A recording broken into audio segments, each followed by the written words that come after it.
皆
様、本日は異世界スーサイドスクワットスペシャルステージお集まりくださいまして誠にありがとうございます。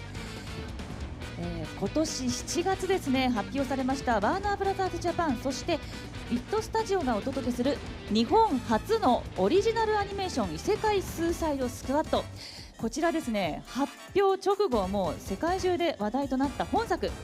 本日は先日発表されましたキャストとともに異世界スーサイドスクワットの魅力をいち早くお届けしてまいります。なおですね、これからステージを行いますが、本ステージでの写真や動画の撮影はお控えいただきますようよろしくお願いいたします。さあ、それでは早速お呼びいたしましょう。まずはハーレークイーン役永瀬杏奈さん。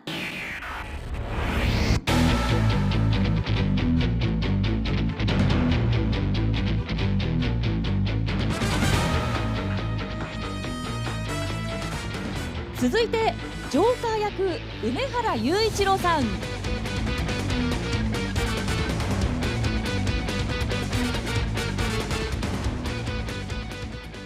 そしてデッドショット役山口玲吾さん。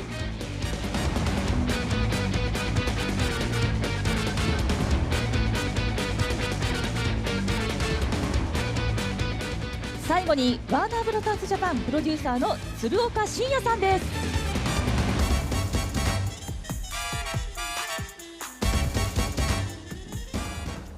なお司会進行私松沢千秋でお送りいたします。さあ、それではキャストの皆様からお一人ずつ自己紹介とご挨拶、まずは永瀬さんお願いいたします。皆さんこんにちは、ハーレークイーン役の永瀬杏奈です。本日はよろしくお願いします。よろしくお願いいたします。続いて梅原さんお願いいたします。はい、皆さんこんにちは、ジョーカー役の梅原裕一郎です。本日たくさんの方に来ていただき本当に嬉しく思っております。どうぞよろしくお願いいたします。よろしくお願いいたします。続いて山口さんお願いいたします。はい、皆さんこんにちは、デッドショット役の山口玲吾です。今日は皆さんと一緒に楽しい時間作れたらいいなと思っております。よろしくお願いします。よろしくお願いいたします。そして鶴岡さんお願いいたします。はい、皆さんこんにちは。元気ですか？ありがとうございます。こんなにたくさんの方にお越しいただきまして本日はありがとうございます。異世界スーサイドスクワットでプロデューサーをやっておりますワーナーの鶴岡と申します。今日はよろしくお願いします。よろしくお願いいたします。さあ、それでは早速おかけいただいて進めてまいりましょう。よろしくお願いいたします。お願いします。よろしくお願いします。本当、会場にこんなに多くの皆様と、そして配信でもね、そうですね、ご覧くださっている方がいらっしゃいますので、さあ改めて東京コミコンですが、どうでしょう皆さん、コミコン永瀬さんは初めて、初めてなんですけど、この会場に入った時からのこの熱量がすごくて、本当に皆さんお元気そうでよかったです。もうね、本当にね、元気なイベントですからね、コミコンは特に。そして、梅原さんはね、以前もね、別でお越しいただいたこともあって。そうですね、はい、ただその時が本当にお客さんがいない状態でおー配信だけという配信だけそういう、時期でしたので、こうしてお客さんが目の前にいるというのは初めてですね。なので熱気がやはりすごいですし、とても熱量のあるイベントなんだなと感じております。はい、もう本当にお座りの方はもちろんですけど、スタンディングで奥の方までね、奥の方まで本当本当ににびっしりですよね。ありがとうございます。ね、本当ありがとうございます。さあ、そして実は山口さん、イベント登壇そのものが初めてと伺いました。はい、そうなんです。イベントそのものが初めてなんですが、このコミコンの大舞台、もう皆さんもうすごい熱気がある中でちょっと緊張がどうしてもあるんですけれども、はもう皆さんともう多くの方にこう見ていただけるのが本当に嬉しいです。光栄に思っております。よろしくお願いいたします。いやー、しかし鶴岡さん、すごいもう期待度の高まりを感じると言いますか。本当にありがとうございます。はい。うん先ほどね、松田さんからもありましたけど、7月に、はいこの作品を発表した時からもう世界中の人たちからですね、すごはいい反響をいただいて、まあどんな作品なんだと、うん本当に発表しただけだったので、まあ今日、キャラクターの話も含めて、やっていくことで、どんな作品なのかっていうのをちょっと皆さんにお知らせできたらなと思ってます。はい。はい、もう聞ける限りお伺いしますので、よろしくお願いいたします。よろしくお願いします。さあ、ではね、本当発表直後から話題となっていましたこちら異世界スーサイドスクワット、まずここは永瀬さんに伺いますと、キャスト発表を受けてオーディションだったとね伺いました。そうですね、ええオーディションでした。いかがでした？いや、まさかスーサイドスクワットがまずアニメになるなんてびっくりしたし、あはい、それが異世界に行くとは何事と思ってはい、でさらにそこでオーディションでまさかハーレークイーン役に決まるなんて、夢にも思わなくって、本当にもう心がワクワクした状態で収録も始まってはい臨んでいる状態なので、うんすごく嬉しく感じてます。ね、永瀬さんまだ18歳と言いますか、おまあ若い中でねい、やハーレークイーンって、ーこんな私に務まるのかなって思いながらも、でもすごく楽しくやらせていただいてます。ハーレーもすごく明るくて元気で、まあなんかそういうところって私とも似ているところがあるのかなと思ったので、そこは楽しくやらせていただいてます。ちょっとこうやんちゃな感じと言いますかね。そうですね。ね、そうなんです。今回ね、ハーレークイーンはもちろんのこと、梅原さんジョーカー決まった時って、そうですね。オーディションの段階で、え結構難しいなとは思っていたんですが、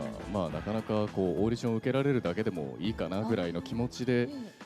オーディションを受けさせていただいて、で、いざ決まりましたってなった時はさすがに自分でもビビりましたね。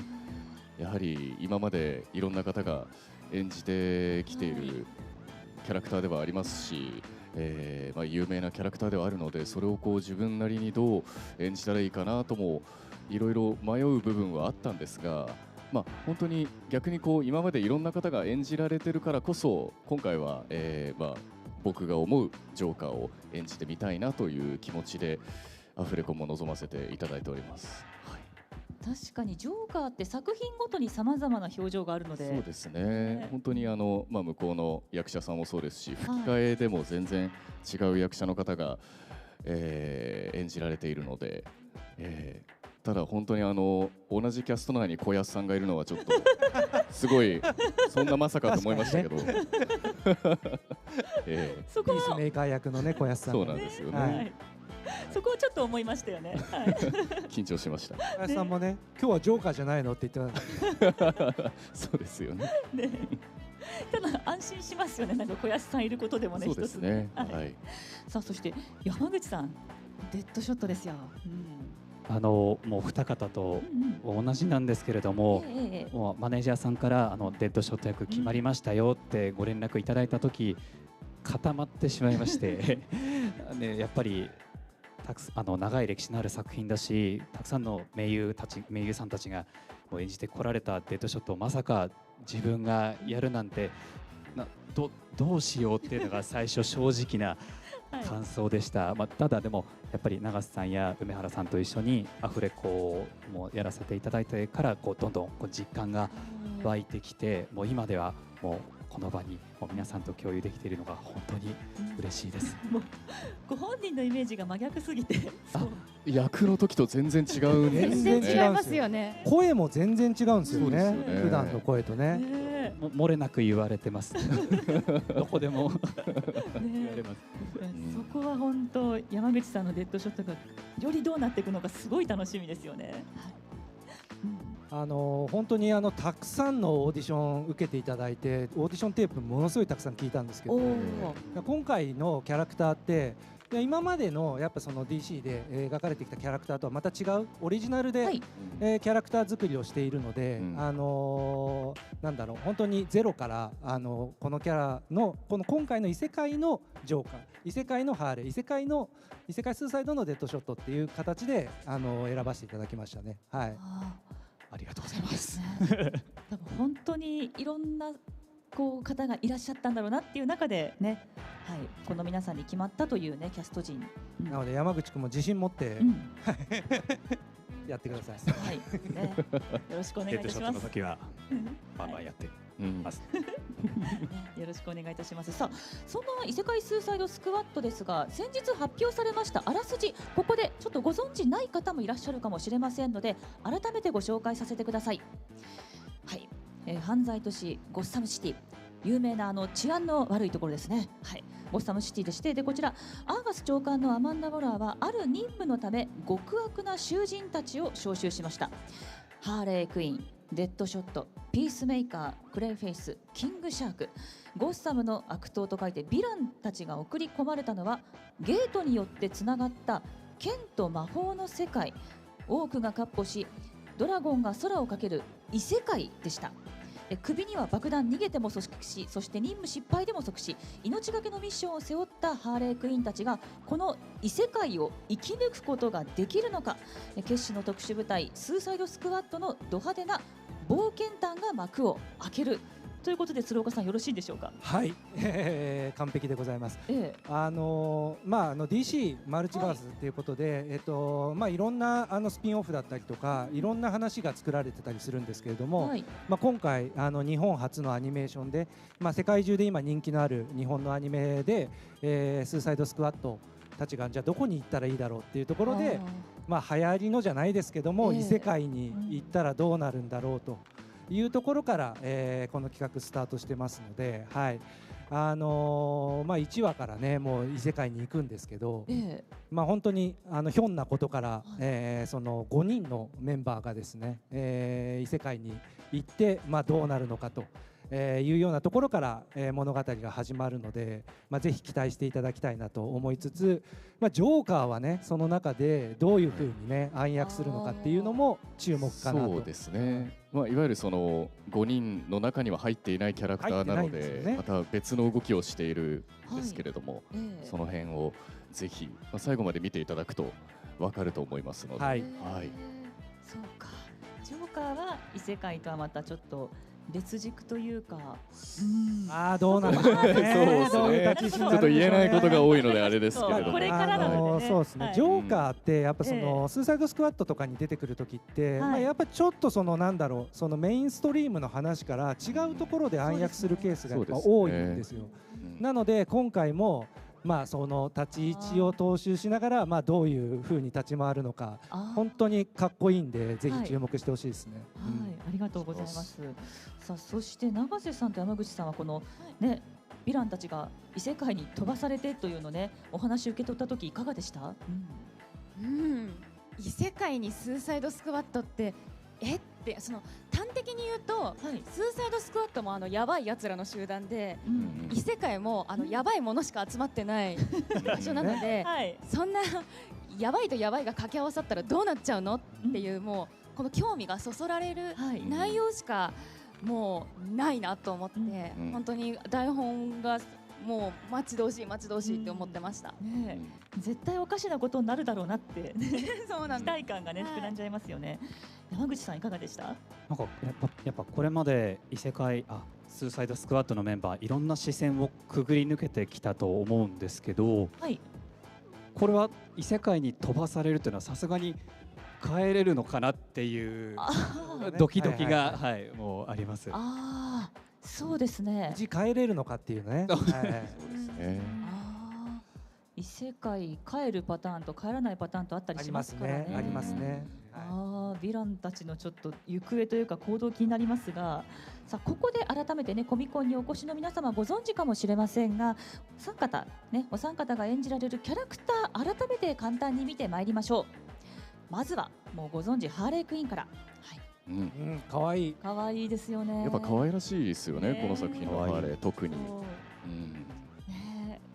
このデザインで来たかっていうね、キャッチーさが。そうなんですよね。まあちょっとここ表情が3点しかないんですけど、まあもっと本当はいろいろあるんですけど、表情がねとにかく豊かで、はいすごいですよそうですねね。なんか本当に百面相ってはいもう本当に過言ではないくらいに表情が豊かで、えもうアニメで動くのが本当に楽しみで仕方ないですね。だってこれだけでもすごい動いてますもんね、まずね。本当にそうですねそうなんですよ。ね、もうご存知自由奔放でクレイジーで予測不能な行動で暴れ回るね、元精神科医というね彼女ですが、これ鶴岡さんにお伺いしたいのは、はい。天野先生のデザインなんですけれども、先生がこうまずご自身でというか相談があったりするんでしょうか、デザインの上で。そうですね。ええどういう風なデザインの方向性にするかっていうその発注のはい、時に、まあ監督の意向だったりとか、ええ制作時にウィットさんだったりとか、ワーナーだったりの意向を伝えさせていただいて、で天野先生からデザイン原案っていうものが上がってきて。まあ基本的に全部一発 OK なんですけど、はい、もうハーレーが上がってきた時にはもうすごい可愛いっていうか、ねこれだっていう感じでしたね。やっぱその天野先生のデザインなんで、その若干その、ハーレーとしては幼く見えるかもしれないですけど、これがよりその日本のアニメ的に、非常に受け入れられやすいデザインになっているなと思いますし、服とか衣装とかもすごい可愛いなっていう風に感じますよね。そうハーレークイーンらしいし、このオリジナルキャラクターらしいしっていうね、本当に見事な塩梅で、こちらがハーレークイーンですが、さあ続いてジョーカー参りましょう。はい、もうご存知、ゴッサムシティの犯罪王、かっこいいですね。いいなまあジョーカーですね。いや、なんかやっぱりいろんなジョーカー詰まってる感じしますよね。そうですね。本当に今まで映画とかでいろんなジョーカーの像があったと思うんですけど、それを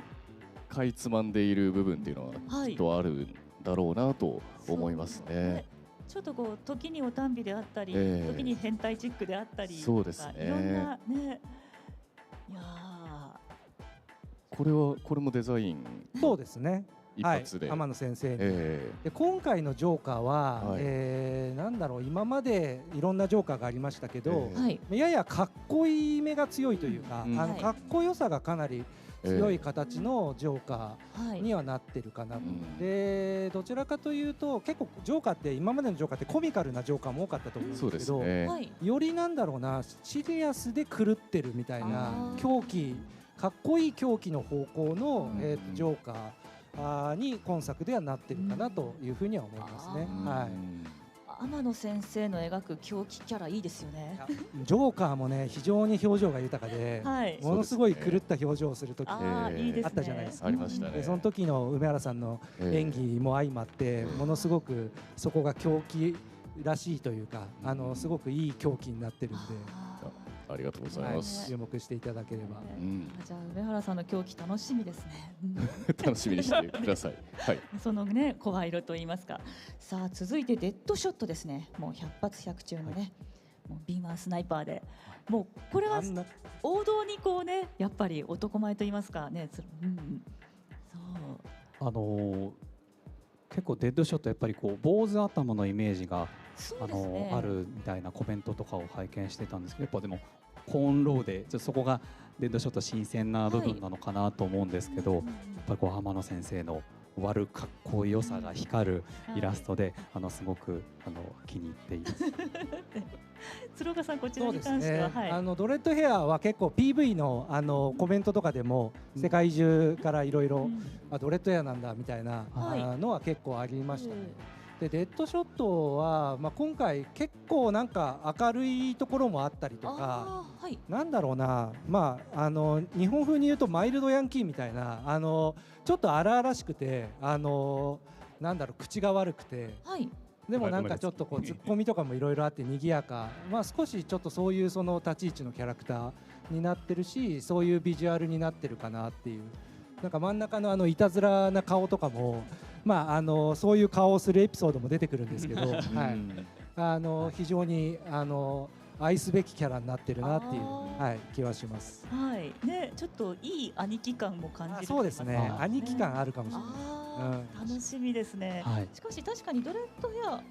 こう違和感なくスッと入ってきたのですごいなっていうのはね、本当にデザインの巧みなところですが、さあそして、他にもね天野明先生が今回手掛けられたキャラクターねございまして、こちらの方々見てまいりましょう。はい、今回発表されて、今日ここに来てない3人ですね。はい、いや、見事にどの方もね、特徴ありますけれども。そうですね、ピースメーカーなんかはやっぱイメージ通りというか。そうですね、ピースメーカーは一番近いかもしれないですね。だから PV で出てきた時のコメントとかもやっぱピースメーカーが来たっていうのは、PV で最初紙袋かぶってるんですけど、後半 PV の後半でちょっと鉄仮面が出てきた時にもうイコールピースメーカーだみたいな。ちょっとねこちらもねご覧いただいたところで、早速本日解禁となりましたティザー PV ございますので、こちら先週かな、先日ですね、失礼いたしました。先日解禁となりました PV ございますので、こちらをご覧いただきたいと思います。どうぞ。ねえ、こことは違うどこか新しい世界に行きたいと思ったことってない？連れてってあげる新しい世界に。新しい世界、いい言葉だ。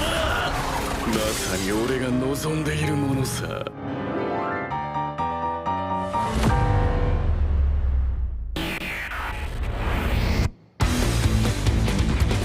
こがどこか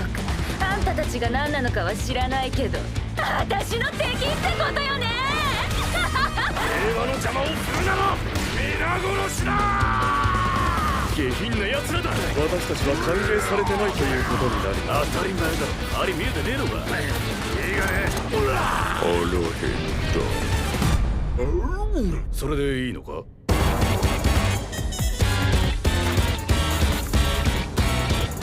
何その悪党顔。いいから女だ。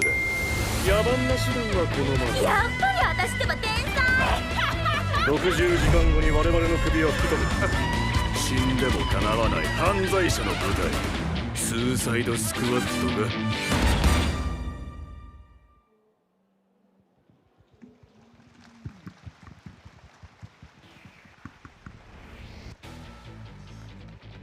何度見ても楽しいですね。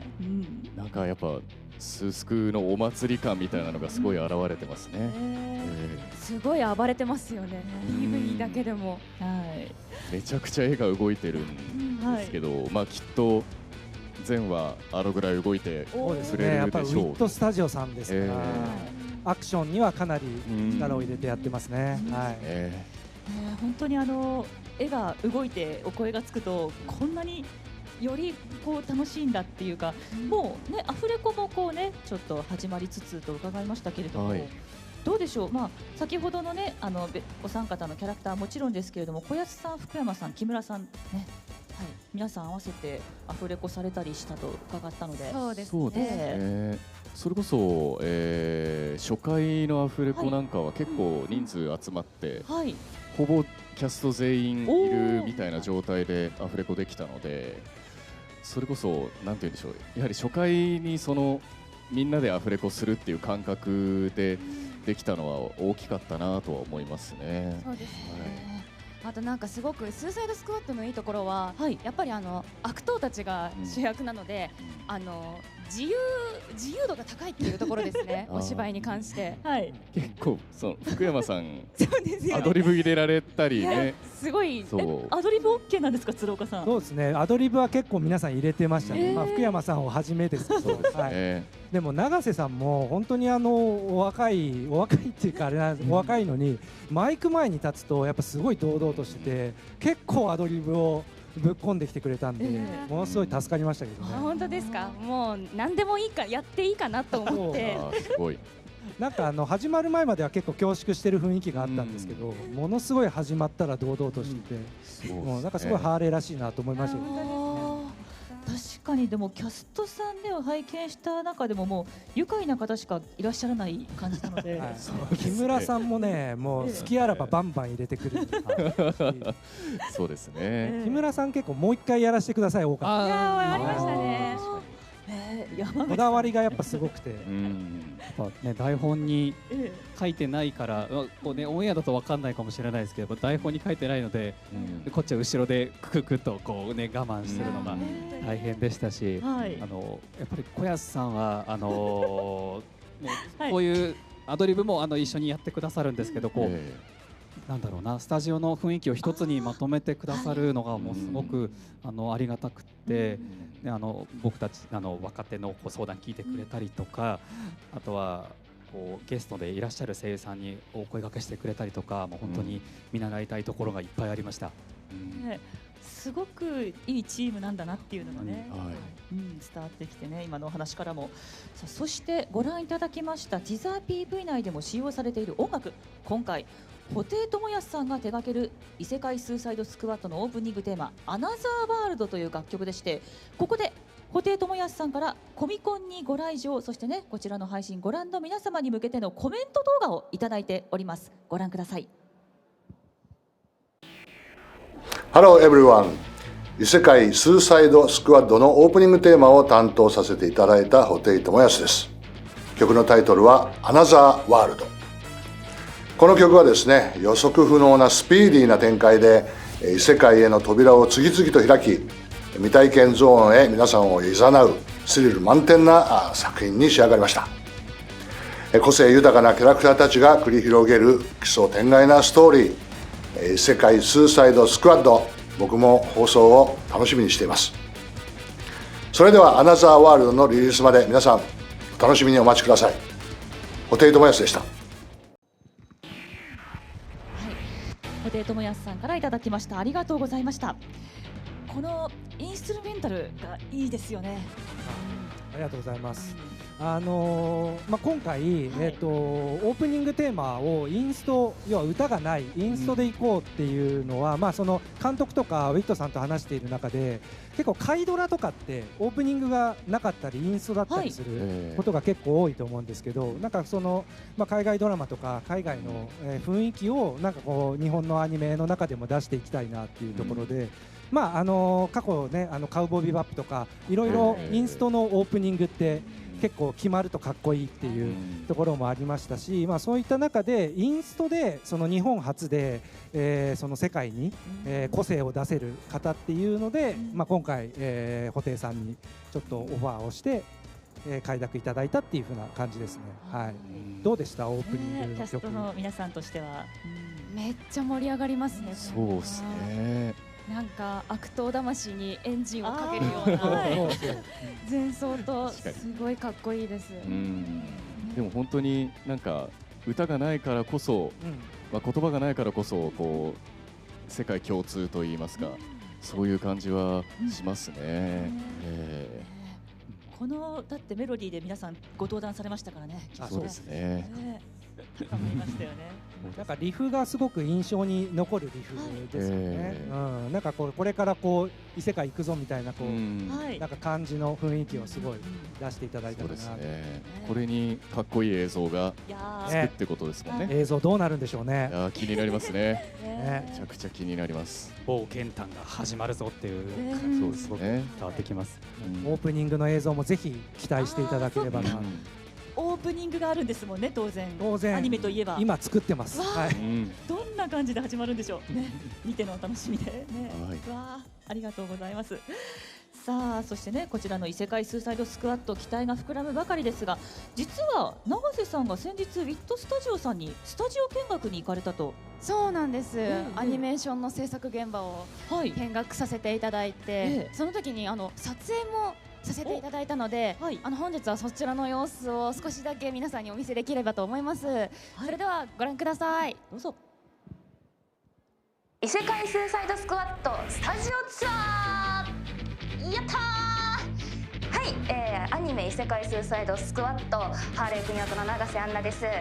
本日はこちらウィットスタジオさんにやってまいりました。それでは行ってみましょう。今日は制作のまず部屋からご紹介できればと思いますので、はい、よろしくお願いします。ここではどんなことをされてるんですか？そうですね、糸袋っていうもので、作品を管理していて、アニメーターさんからレイアウト用紙に絵が描かれてきたものが上がってきて、それを各工程、次演出さんだったりとか家を運んだりするときにそのカットがなくなったりしないように集計表とかそういうものをつけたりするっていうのをここで作業してる感じです。次が柿田さんの部屋になるのかな。じゃあよろしくお願いします。基本的には制服を見ながら手元の画面でいろいろすごい作業してるっていう感じだったりは。キャラが変わらないように載せていくみたいな。ああ、なるほど。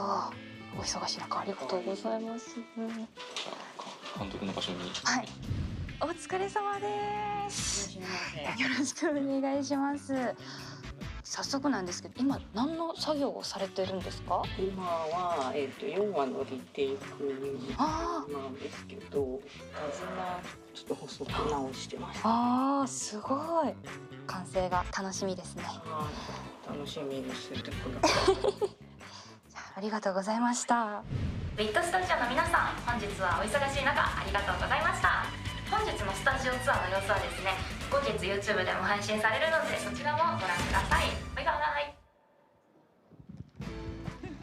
はい、永瀬さんありがとうございました。いかがでした？いや、なかなかアニメーションの制作現場って見る機会がなくって、本当に今回貴重な機会をいただけたと思いましたし、この制作工程を経て異世界スーサイドスクワットがすごく大きなものになっていくのが本当に楽しみで仕方がありませんでした。しかし監督がすごいこと監督はあれはボケってことでいいんですか？監督基本的に顔出しあまりしないので、ロスで発表した時も監督登壇いただいたんですけど、刀の仮面をして、非常にチャーミングな方なんで。あとはキングシャークに似たサメのサングラスも持ってます。かけてましたよね。アフレコの時かけてしてましたよね。アフレコの時？アフレコの時につけてきてて、もうなんかその監督のその個性も異世界スーサイドスクワットにいい影響を出してるんだなと思って与えてますね。本当に一番気合が入ってるなと思いましたし、同時にでも作品を楽しむんだっていうお気持ちもすごくこう受け取れるような方でした。ね、確かに監督ご自身がすごく楽しそうに作られてるっていうのね。そうですね。それはありますね。監督すごいフラッシュが好きなんですけど、DC の他のキャラクターとかもすごく好きなんで、もうすごく本当にウィットさん、大谷プロデューサーが、監督誰にしようっていうふうに決めたのもやっぱ長田監督やっぱ DC 好きだっていうところも、かなり加味して、オファーされたっていうことなので、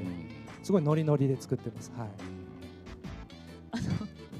監督のデスクのぼかしが多くて、そうですね。いろんなもの好きなんだろうな。そうです。ちょっと載せられないものがちょっといっぱいあります。なるほど。それだけで面白くてね。でもこの動画本当にまだ全然最初の触りだけしかちょっと編集でつまんでない。もっと本当は長くて、完全版はものすごくいろいろ他にも美術だったりとか気になるところすごく永瀬さんに取材していただいているので、完成版ちょっとねぜひ楽しみにしてほしい。楽しみにしていただきたいですね。どうでしたウィットさん行ってみて？いや、なんかその映画とかアニメーションとかでもそのアニメ現場の作品とかあると思うんですけど、本当に実際に見てみるともうアニメーションの精鋭たちもプロたちが黙々と作業に取り組んでいて、本当にここから大きな作品がどんどん生まれてるんだなと思ってすごく感動しました。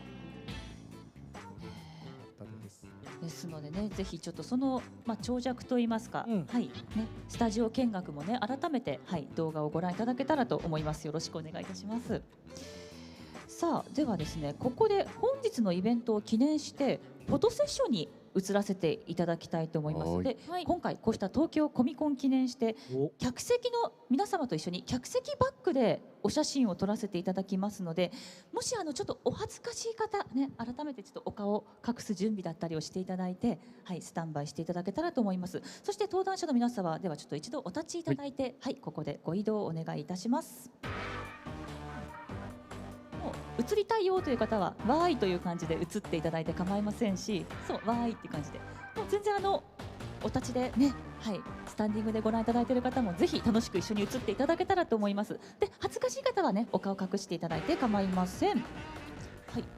では、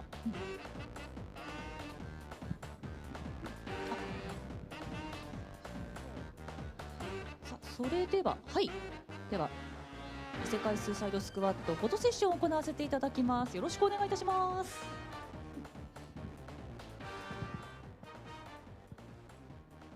はい、では参ります。ちょっと後ろ姿で失礼いたします。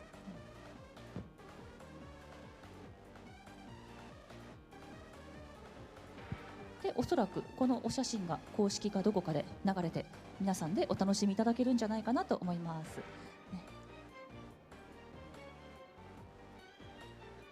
はい、それでは撮ってまいります。よろしくお願いいたします。じゃあこんな感じで、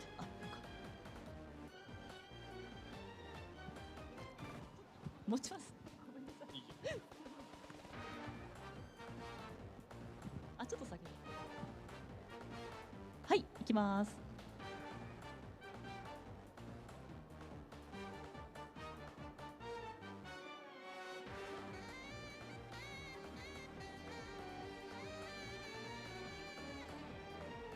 はい。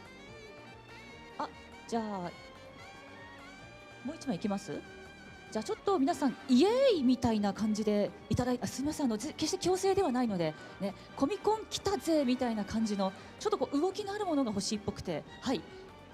イエーイみたいなね、全然もうお立ちの方もね、もう、はい、湧いていただいて構いませんので、はい、じゃあイエーイではいきます。皆さんイエーイみたいなね、はい、お付き合いいただきましてありがとうございました。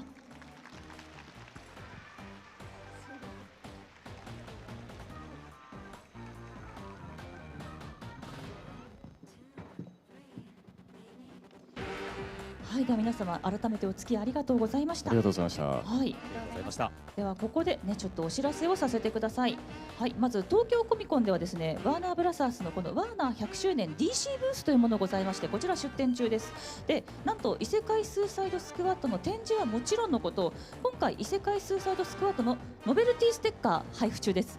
5名のね並んだかっこいいステッカーがございますので、ぜひ皆様こちらゲットしてください。お願いします。 DC 作品なども展開されておりますので、ぜひお立ち寄りいただけましたら幸いです。よろしくお願いします。よろしくお願いいたします。さあ、そして待ち遠しい異世界スーサイドスクワット2024年放送配信予定となっております。いや、鶴岡さん、はい、2024年そうです。いつですか？ちょっと2024年までしかちょっと言えないんですけれども、はい、はい、本当に来年公開されるので、はい、そんなに待たせないと思うので、本当にまだ出してない情報がたくさんあるんですね。はい、なのでキャラクターも今日キャラクターのお話しましたけど、他にも、魅力的なキャラクターが出てくるので、それは続報でお伝えするので、続報もぜひちょっと楽しみにしていただきたいなと。はい。じゃあじわじわ来るんですね、これからね。これからじわじわ発表していくんで、ぜひX とか、はい、フォローしていただいて、はい、情報を追っかけていただければなと思います。はい、ぜひ皆さんでね楽しくね待っていきましょう。さあ、それでは最後に改めてメッセージをいただいてお別れとさせていただきます。では